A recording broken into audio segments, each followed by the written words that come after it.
Hello అండి, అందరికీ నమస్కారం అండి. అందరూ బాగున్నారా? ఇవేంటంటే మా చేలో కాసిన జీడికాయలండి, అదే జీడి గింజలు. ఇవి అదే పచ్చి గింజలండి, పప్పు తీసుకోవడానికి అనమాట. రెండు చెట్లు ఉన్నాయి, కానీ క్రితం సంవత్సరం ఈ సంవత్సరం అస్సలు కాయట్లేదంటండి. కొంచెంగా కాస్తుంది. మొన్న కొంచెం వచ్చినాయండి గింజలు, ఇవాళ కొంచెం వచ్చినాయి అనమాట. ఇవాళ వెళ్ళి పచ్చి గింజలు కోయండి, కొంచెం కూర వండుదామంటే ఈయన వెళ్ళారనమాట. ఈయన చిన్నబాబు వెళ్ళారండి. చాలా కొంచెంగా వచ్చింది. ఇంత కష్టపడండి. ఇవి ఉన్నాయి కదండి, ఇలా కట్ చేసుకుని ఇలాగండి, ఇదిగోండి. ఇవి ఇలా నీళ్ళల్లో వేసుకుని, నీళ్ళల్లో వేస్తే ఇదిగోండి ఇలా అంటే వచ్చేస్తుంది పప్పు ఉత్తునే. ఇదిగోండి, ఇది చాలా లావున్నట్టు ఉంటుందండి. ఇదిగోండి, ఇది కొంచెమే పప్పు ఉంటుంది. ఇదిగోండి తొక్క చూడండి ఎంత మందంగా ఉంటుందో, అదనమాట అండి. పప్పు కొంచెం వచ్చిందండి. ఇదివరకు మా నాన్నగారు వాళ్ళకైతే ఓళ్ళంత జీడి తోట ఉండేదండి. మా నాన్నగారు కూడా ఏరడానికి వెళ్ళేవారు. పాపం ఎంత కష్టపడేవారో మా నాన్నగారు. ఇలాంటివన్నీ చేసేటప్పుడు అన్నీ బాగా గుర్తొచ్చేస్తూ ఉంటారు మా నాన్నగారు. అసలు పొలాల్లో ఎంత పని చేయించేవారో అనమాట.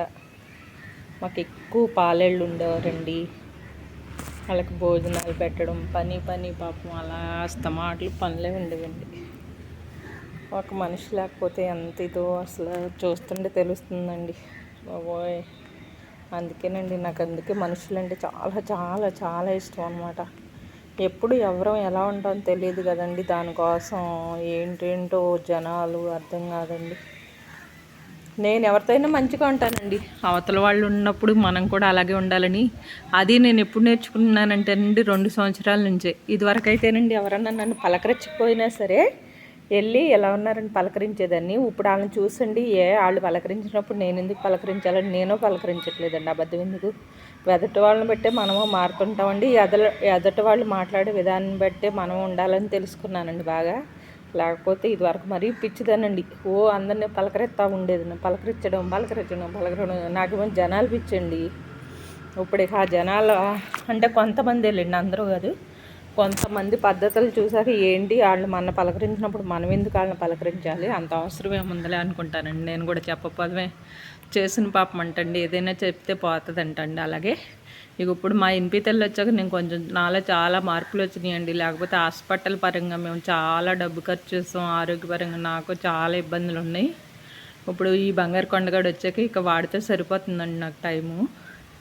ఇంకా అంతేనండి. ఇంకా మన ఇంట్లో మనం ఉండి శుభ్రంగా ఉండడమే బెస్ట్ అనిపించింది నాకైతేనండి. బాబోయ్, కాలం అలా ఉందండి, అస్సలు విపరీతంగా ఉంది. అంటే నేను ఎవరిని తప్పు పట్టాను కానండి, ఎవరి పద్ధతులు వాళ్ళకు ఉంటాయి అనుకోండి. గాలి దుమ్ము వస్తుందండి. మీ ఊర్లో వస్తుందండి గాలి దుమ్ములు, పెద్ద గాలి దుమ్ములు వచ్చేస్తున్నాయండి. మరి చూసారా మా పామలతో ఆనుకునే ఉంటుందండి బాబు. చూసారా ఎంత నల్లగా నెగ్గులు ఆడిపోతుందండి. మబ్బులు, చిన్న మబ్బులు. మా నల్ల పండుగాడు, మా నేరేడు పండుగలాగా ఎలా నల్లగా నెగ్గులు ఆడిపోతుంది చూసారా మబ్బులు. మీ ఊడిలో వర్షాలు వస్తున్నాయండి. మరి బాగా గాలి వస్తుందండి. ఇప్పుడే కొంచెం తగ్గినట్టు, ఇంకా ఇందాకైతే బాగా గాలి వచ్చేసింది. లోపల అండి ఇప్పుడు దాకా రెస్ట్ తీసుకున్నారండి. పెళ్ళి కొరుక్కారు.